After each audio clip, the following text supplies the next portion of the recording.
Bonsoir, salut, salut, salut, maîtresse, prêtresse, impératrice, reine. Salut, salut, salut, salut, bonsoir. Bonsoir à tout le monde, bonsoir. Comme prévu, nous allons conclure aujourd'hui notre thème, notre grand thème que nous avions commencé au mois d'avril, l'énergie sexuelle. L'énergie sexuelle. Hier, on a continué avec la deuxième partie. La vidéo se trouve sur mon mur. Là, on a parlé sur les chakras, nos centres énergétiques et subtils. Merci beaucoup, merci, merci. On fait de notre mieux, merci. Nazo Landayo, je te suis. Talara Ayo Babote Bele. Jumelle, jumelle, c'est normal. Voilà. Avant d'entrer dans le vif du sujet d'aujourd'hui sur la force Kundalini, dont nous allons parler de la force Kundalini. En fait, qu'est-ce que la Kundalini? Pourquoi l'éveiller? Pourquoi ne pas l'éveiller? Attends, quels sont les dangers, ainsi de suite. Voilà. Mais avant d'aborder la Kundalini, c'était primordial d'aborder d'abord hier, comme je l'ai fait avec les chakras, nos centres énergétiques. On ne peut pas comprendre, aborder la Kundalini sans pour autant faire référence aux chakras, nos centres énergétiques. Donc aujourd'hui, je vais faire un bref récapitulatif pour les chakras avant d'entrer dans le vif du sujet d'aujourd'hui sur la Kundalini, parce que c'est fortement lié. Voilà. Hier, on a parlé sur les chakras. Je signale que nous parlons sur l'énergie sexuelle. J'avais dit que l'énergie sexuelle, quand on parle d'énergie sexuelle, ou bien la sexualité, on ne fait pas directement référence au rapport sexuel. Parce que beaucoup de personnes, quand on parle de sexe ou bien sexualité, ils pensent directement au rapport sexuel. Or, que les rapports sexuels, c'est juste les reflets ou bien les côtés très denses ou bien très basses de la sexualité ou bien de la vie. Parce que la sexualité est définie comme la manifestation de la conscience divine dans la matière, dans la création. Parce que pour créer, il faut qu'il y ait sexe. Parce que, peut-être ça peut choquer beaucoup, pour que Dieu crée, il avait besoin de s'accoupler avec lui-même. Vous voyez, parce que Dieu est père et mère en même temps, père et mère. Mais malheureusement, les religions patriarcales, paternalistes, ont donné aux gens un Dieu qui n'est que père. Père dans le sens des sources, mais Dieu aussi mère. Dieu aussi mère, en fait. C'est pour cela que la création a besoin de l'accouplement ou bien de l'union, de la connexion entre le père et la mère. Voilà. Donc, c'est ça, en fait, la sexualité. Donc, quand on parle de l'énergie sexuelle, ici, je parle de l'être humain. Parce que, comme je l'ai titré, j'ai dit que l'anatomie cachée de l'être humain. L'anatomie cachée de l'être humain, parce que nous parlons de l'anatomie cachée de l'être humain, parce que l'être humain est énergie. L'être humain est sexualité. D'où il est la vie. Comprenons-nous bien. Quand je parle de l'énergie sexuelle, je parle de la vie qui constitue l'être humain dans toute sa multidimensionnalité, dans toute sa totalité. Voilà. Nous allons parler des chakras comme un bref récapitulatif de ce que nous avons parlé hier avant d'attaquer aujourd'hui la Kundalini. Je répète encore, on ne peut pas parler de la Kundalini, de la force Kundalini sans pour autant faire référence aux chakras. Nous devons d'abord comprendre ce que c'est les chakras avant d'attaquer la Kundalini. On a dit hier que les chakras ou bien nos centres énergétiques, un chakra est défini comme un corps énergétique de forme circulaire, gérant l'énergie vitale humaine, de l'être humain, en vue d'un bien-être physique et spirituel.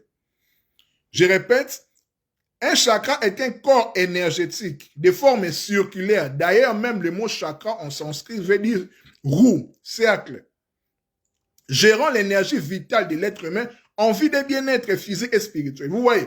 Donc, quand la sagesse dit « connais-toi toi-même et tu connaîtras les dieux et l'univers », donc l'être humain est, je dirais, est obligé, en fait, de se connaître lui-même. Pourquoi?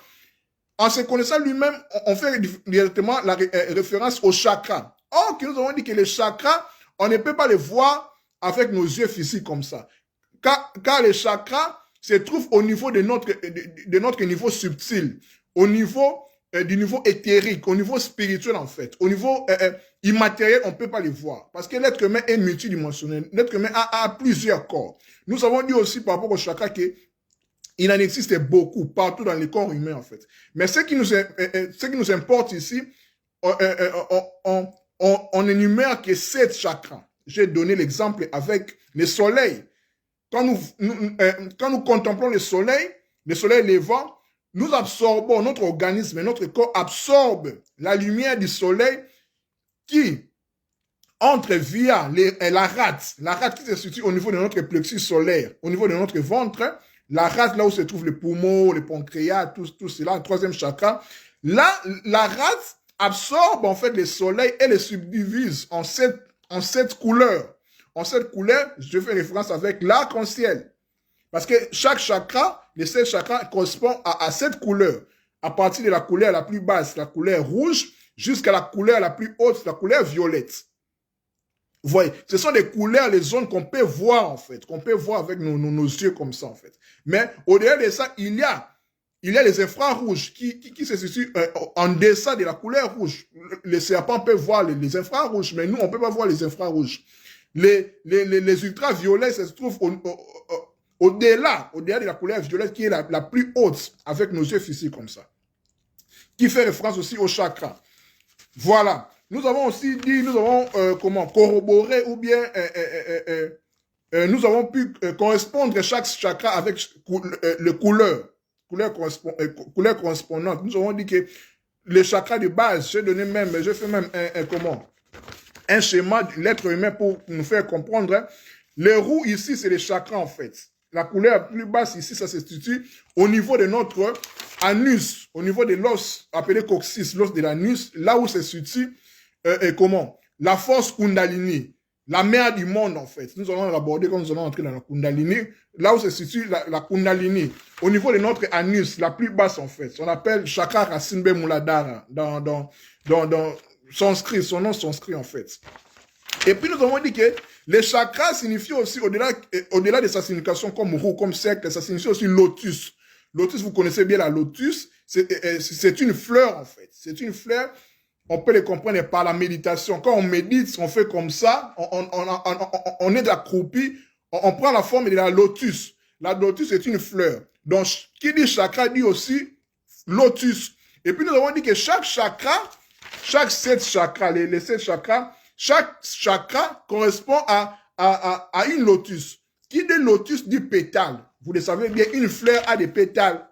A des pétales et pistilles, en fait. Les pétales sont, voilà quoi, quand on dit que la fleur fleurit, il donne des pétales. La fleur donne des pétales.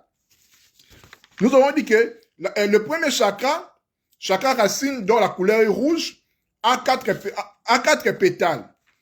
Je vais vite, je cours avec le temps avant d'aborder la Kundalini. Deuxième chakra a 6 pétales. Troisième chakra du cœur. Excusez-moi. Chakra du plexus solaire au niveau de notre ventre qui régule nos émotions a 10 pétales. Chakra du cœur, quatrième chakra a 12 pétales. J'ai fait référence avec Christ. Christ est le Sacré-Cœur, tout ça 12 signes du zodiaque aussi dont nous allons parler aussi aujourd'hui comme avant-goût de notre grande série qu'on va aborder les zodiaques les prochains jours. J'ai dit que le cinquième chakra a 16 pétales. Chakra du gorge, au niveau de notre gorge. Sixième chakra, c'est au niveau de entre deux sourcils. Chakra du 6e œil. Donc, Christ dit, l'œil est la lampe du corps. Il faisait référence au 3e œil. Et puis, le dernier chakra, c'est le chakra qui a 1000 pétales. En faisant la somme de tous ces pétales, de tous ces chakras, ça nous donne 144 000. 144 000 là, dont l'Apocalypse en parle en fait. Donc nous comprenons directement que l'Apocalypse ne parle que de l'être humain en fait. Fait référence au chakra, à la structure énergétique de l'être humain. Vous avez compris. Donc, ce que nous devons aussi comprendre est que les chakras, ces centres énergétiques en nous, sont inactifs chez presque toute la population mondiale. Parce que pour faire fonctionner les chakras, il faut éveiller la force Kundalini, dont nous allons parler tantôt là, de ce qu'il s'agit exactement. Voilà en fait ce que nous pouvons dire à propos de ce que nous avons parlé hier, à propos des chakras.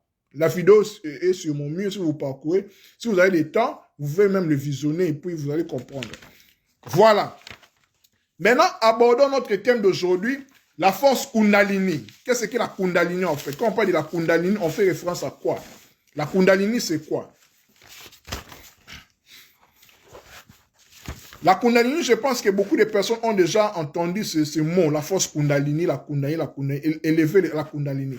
En fait, la Kundalini, c'est, étymologiquement, on peut les définir comme cette force-là qui est puissante, c'est comme un feu en nous, qui loge en dessous, en fait, ici, en bas du premier chakra, au niveau de notre os, os d'anus, le coccyx. C'est là où le serpent Kundalini loge là. Il dort en fait, il est en sommeil, il n'est pas encore éveillé, il n'est pas encore réveillé en fait, il est en sommeil. Comme je vous ai dit que la plupart des êtres humains dans le monde n'ont pas encore éveillé, à part les initiés. Voilà quoi, les initiés, mais pas beaucoup, ont pu réveiller leur Kundalini, leur serpent Kundalini. Au-delà de ça, je vais nous lire un verset dans la Bible, dans Apocalypse, chapitre 22, verset 1 à 2. Là, je vais nous démontrer que la Bible nous parle aussi de la Kundalini, parce que l'Apocalypse est un livre qui regorge en fait les sciences qu'on appelle les sciences occultes. Quand on parle des sciences occultes, ce sont les sciences cachées pour les initiés. C'est pour ça que vous allez remarquer que le livre de l'Apocalypse n'est pas vraiment enseigné dans nos églises. Vous voyez, parce que c'est vraiment un livre de mystères qui cache beaucoup de mystères qui concernent surtout l'être humain. Nous allons lire Apocalypse 22, versets 1 à 2.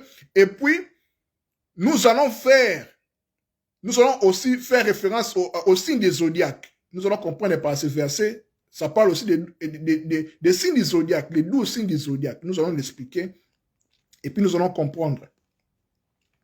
Apocalypse chapitre 22, verset 1 à 2, on nous parle, l'ange me montra aussi les fleuves d'eau de la vie, brillant comme du cristal qui jaillissait du trône de Dieu et de l'agneau et coulait au milieu de la place de la ville. De chaque côté du fleuve se trouve l'arbre de la vie qui donne des fruits 12 fois par année, une fois chaque mois, se fait et servent à la guérison des nations. Nous comprenons ici on nous fait référence du chiffre 10, du nombre 12, pardon. Nombre 12, en fait. Ici, on nous parle, on nous dit que de chaque côté du fleuve se trouve l'arbre de la vie, qui donne des fruits 12 fois par l'année. Donc, chaque année, l'arbre de la vie qui se trouve au milieu de chaque côté du fleuve, ça nous donne des fruits 12 fois par l'année. Une fois chaque mois. Ici, nous comprenons directement qu'ici, on fait référence au signe du zodiaque. Le chiffre 12 n'est pas anodin ici. Le nombre 12 n'est pas anodin ici. Parce que quand la Bible parle des chiffres, ce n'est pas anodin. Il y a toujours une signification que nous devons comprendre vraiment ici. Vous comprenez? Ici, on fait directement référence au signe du zodiaque. Au signe du zodiaque qui se trouve dans l'être humain. Parce que l'être humain est un soleil. Quand on dit les 12 signes du zodiaque, dans le ciel, il n'y a pas seulement 12 signes du zodiaque. Il y en a, selon la science, il y en a à peu près 88 constellations, ou bien 88 signes du zodiaque. Zodiaque qui veut tout simplement dire zo, animal ou bien vie en fait, la roue de la vie en fait, qui régule la vie. Les 12 signes du zodiaque, c'est juste par rapport au parcours du soleil. On appelle ça écliptique, au parcours du soleil dans chaque mois, on peut le voir ici. Ça, c'est le signe du zodiaque, la roue de la vie, en fait. Et puis, ça, ce sont les zodiaques, c'est comme des zones. Le soleil passe chaque mois, en fait. Il y a 12 mois, il y a 12 signes du zodiaque. 12 heures de jour, 12 heures de nuit. 24 heures qui fait 24 vieillards. Vous voyez, nous revenons toujours avec les temps. Donc, la Bible est un livre aussi astrologique, pour ne pas dire astronomique aussi. Parce que ça ne parle que du temps. Parce que l'astronomie, dont Genèse chapitre 1, verset 24, on parle. Dieu, quand il a créé les deux grands luminaires, la lune et le soleil, il a institué pour donner les dates, fixer les fêtes et ainsi de suite.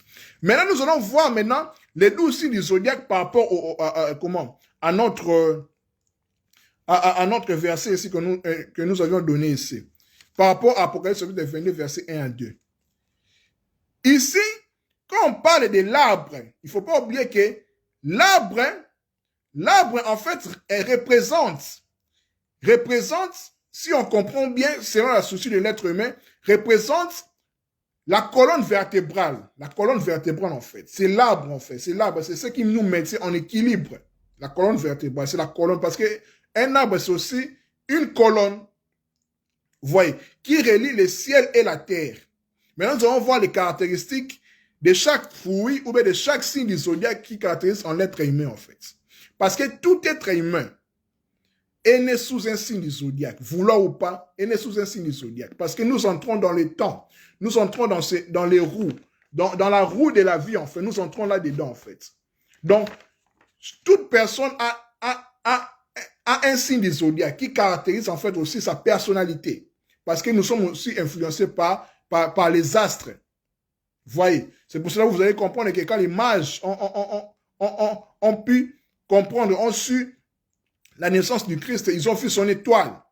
Vous voyez, l'étoile en fait du matin. Ça fait référence à l'astrologie. À l'astrologie en fait, aux astres.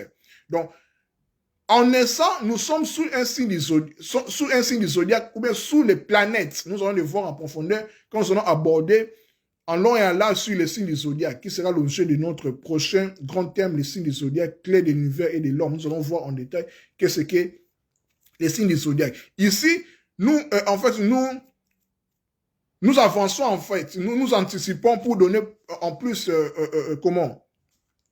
les caractères par rapport à Apocalypse chapitre 22, quand on parle des fruits, des 12 fruits, que l'arbre de la vie produisait par l'année, une fois l'année, donc un fruit par mois. Donc un fruit, c'est un signe du zodiaque.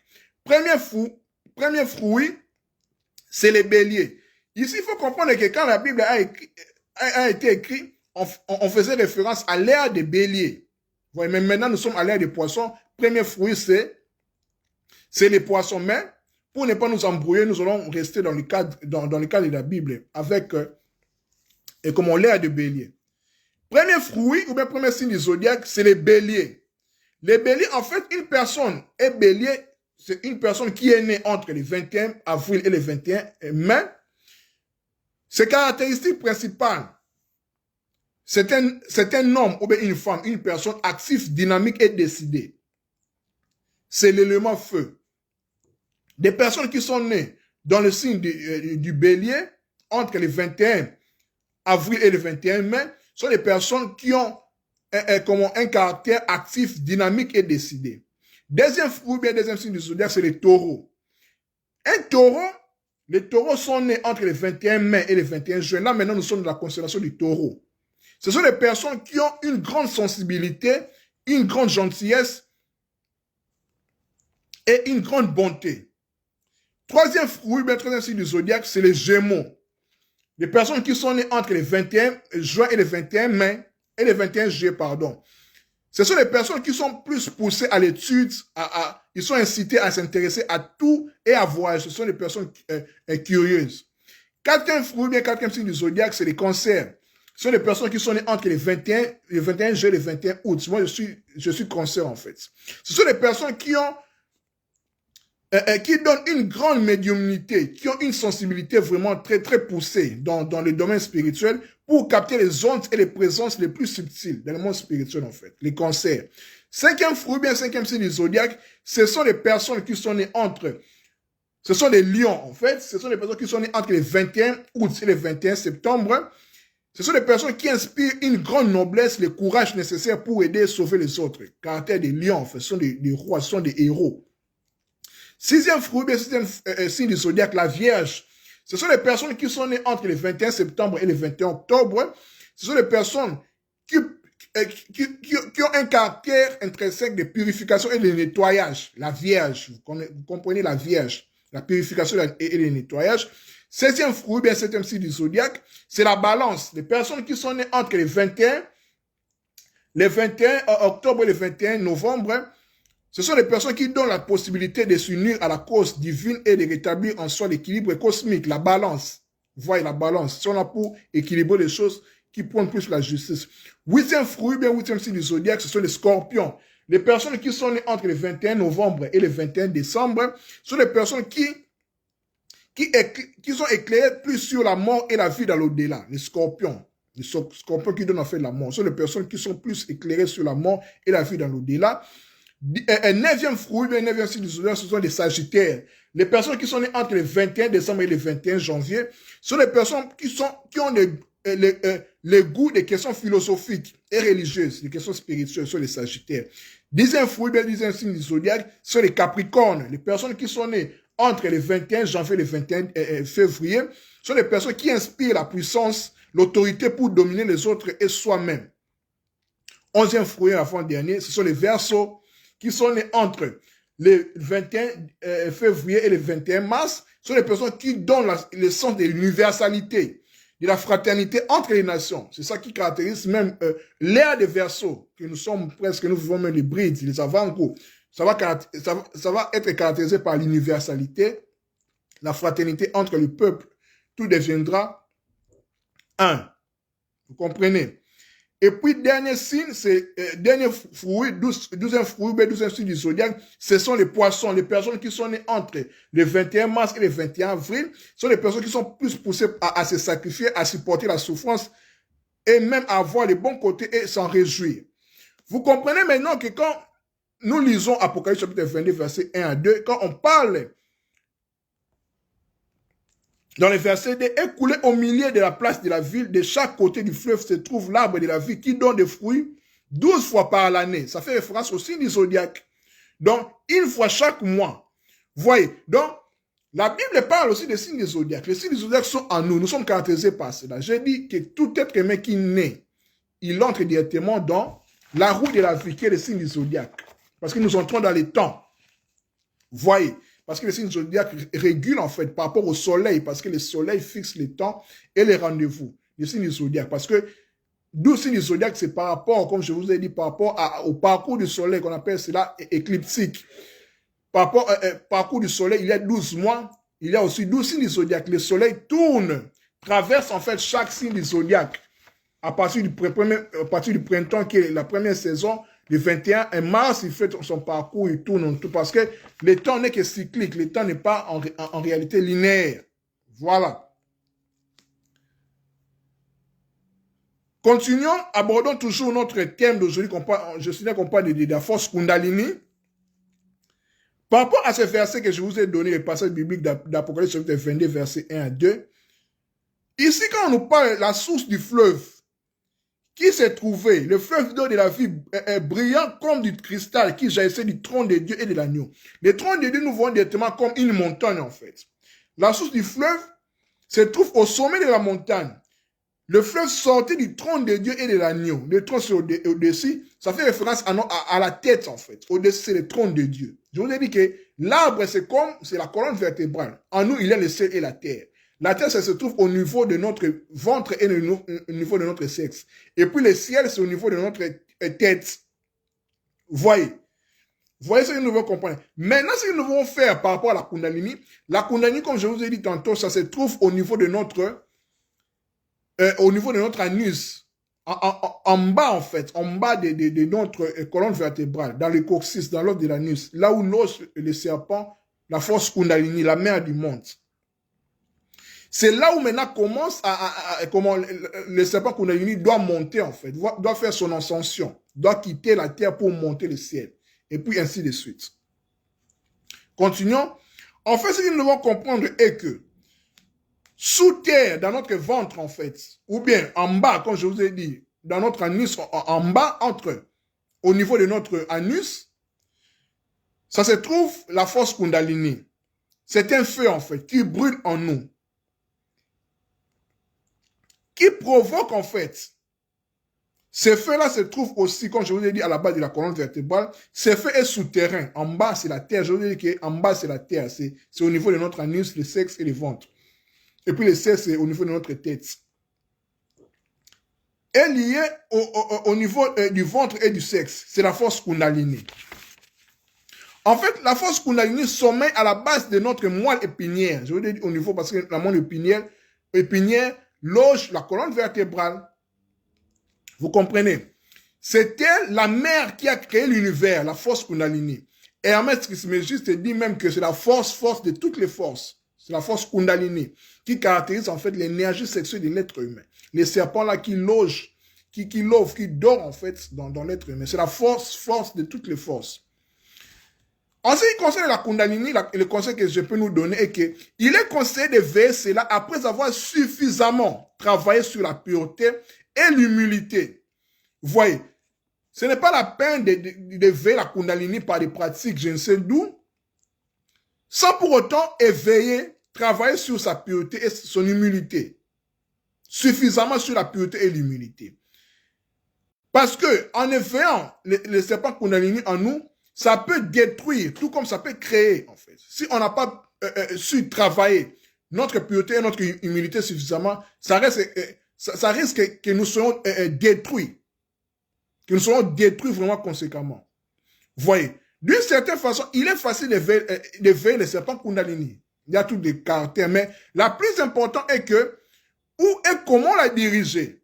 Voilà le plus difficile et c'est justement l'essentiel en fait. La direction que prendra la Kundalini des serpents là qui va monter par des pratiques que nous pouvons faire, c'est facile, mais le plus important est que si on ne travaille pas suffisamment notre pureté et notre humilité, c'est mort pour nous.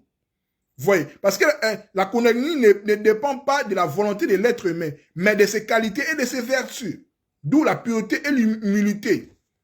En les travaillant conséquemment en fait. Donc, ça ne vaut pas la peine de veiller le serpent Kundalini si on n'a pas pu travailler sur la pureté et l'humilité en nous. Quand le serpent Kundalini s'éveille, il se lance du côté où il y a plus pour lui de la nourriture, parce que le serpent doit se nourrir, en fait, cette énergie doit se nourrir. Il doit se nourrir soit du côté supérieur ou du côté inférieur. Du côté supérieur, tu as éveillé, tu as pu travailler suffisamment sur la pureté et l'humilité. Là, le serpent va aller là, l'ascension, l'éveil de la Kundalini va se faire normalement. Mais si tu n'as pas pu faire cela, tu te précipites, là, ça risque d'aller dans les bases astrales, en fait. Tu peux devenir fou, tu peux avoir des dérèglements sur ton système nerveux. Vous voyez, sa remontée se fait par les canaux Sushumna, donc au niveau de notre colonne vertébrale, d'où se situe sur l'axe de la colonne vertébrale, où se situent les chakras, à l'intérieur de la moelle épinière. Vous comprenez? Ça peut se faire aussi avec des techniques de respiration. Là, il faut être bien accompagné par un maître, un gourou, parce que gourou, ça signifie maître. Vous comprenez? Il y a des techniques pour éveiller cela. Et puis, un autre conseil est que, le meilleur des conseils à donner est que de ne pas tenter de vivre la Kundalini, mais de vivre une vie pure. Ce qui est le plus important, de vivre une vie pure, conséquemment, suffisamment. L'humilité, les vertus, les œuvres de l'esprit. Au lieu de chercher de vivre le serpent Kundalini, tant que tu n'as pas pu travailler en soi-même, la pureté. Pour éviter les dangers. Vous voyez, parce que ça ne dépend pas de nous. Ça dépend de comment nous avons travaillé en nous-mêmes. En pureté, en vertu. Et en œuvre de l'esprit. Le serpent Kundalini se verra alors quand le moment sera venu. Faut rien précipiter, faut rien précipiter. La Kundalini, cette force pareille à du feu qui peut même ravager et détruire certains organes du corps.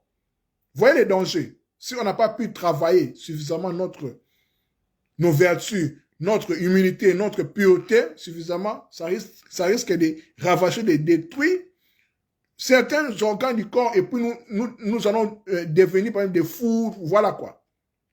Donc il faut être accompagné par un maître, un gourou, un instructeur par rapport à cela. Donc, les personnes qui cherchent à faire le serpent Kundalini pour faire plus spiritualiste, que sais-je encore, le plus important est de travailler sur soi-même, sur la pureté, sur l'humilité, sur l'amour, sur la lumière, sur les œuvres de l'esprit, conséquemment ne soyons pas pressés en fait, ne soyez pas pressés. Au moment venu, si le ciel le permet, l'univers le permet, Dieu le permet, l'éveil va se faire de soi-même en fait, parce que ça ne dépend pas de l'homme, ça dépend de son travail intérieur en lumière et en humilité surtout, bref, en pureté, en amour. Voilà. Voilà ce que je pouvais vous dire aujourd'hui, mes chers amis, parce que c'est ça en fait l'essentiel. Donc, nous venons de terminer notre sujet d'aujourd'hui, le grand sujet sur l'énergie sexuelle. Les vidéos se trouvent sur mon mur, je l'ai publié sur mon mur. Donc, je vais parler de l'essentiel, le plus essentiel en fait. Donc, nous allons parler sur l'énergie sexuelle proprement dite, sur les chakras et puis sur le serpent, la force Kundalini. Donc voilà, à nous revoir la prochaine fois. Là, nous allons parler, nous allons entrer avec un nouveau sujet, un grand thème, un nouveau thème sur les zodiaques, clés de l'homme et de l'univers. Nous allons étudier par partie qu'est-ce qu'est en fait les signes des zodiaques. Les zodiaques, c'est quoi? Car c'est très important aussi de comprendre les signes des zodiaques parce que je le dis toujours que quand on dit que Dieu est le maître des circonstances, on ne fait référence qu'aux zodiaques, les planètes, les astres. Nous allons le voir prochainement. Merci beaucoup. C'était votre ami frère Kaling Alider, Mike Hero, le justifié. À nous revoir la prochaine fois. Que la paix soit dans vos familles. Je salue la lumière, l'amour qui se trouve en vous, la divinité qui se trouve en vous. Namasté. Que la paix soit dans vos vies, que l'amour règne entre nous. Que Dieu vous bénisse. À nous revoir la prochaine fois. Bye bye. La vidéo va rester sur mon mur. Bye.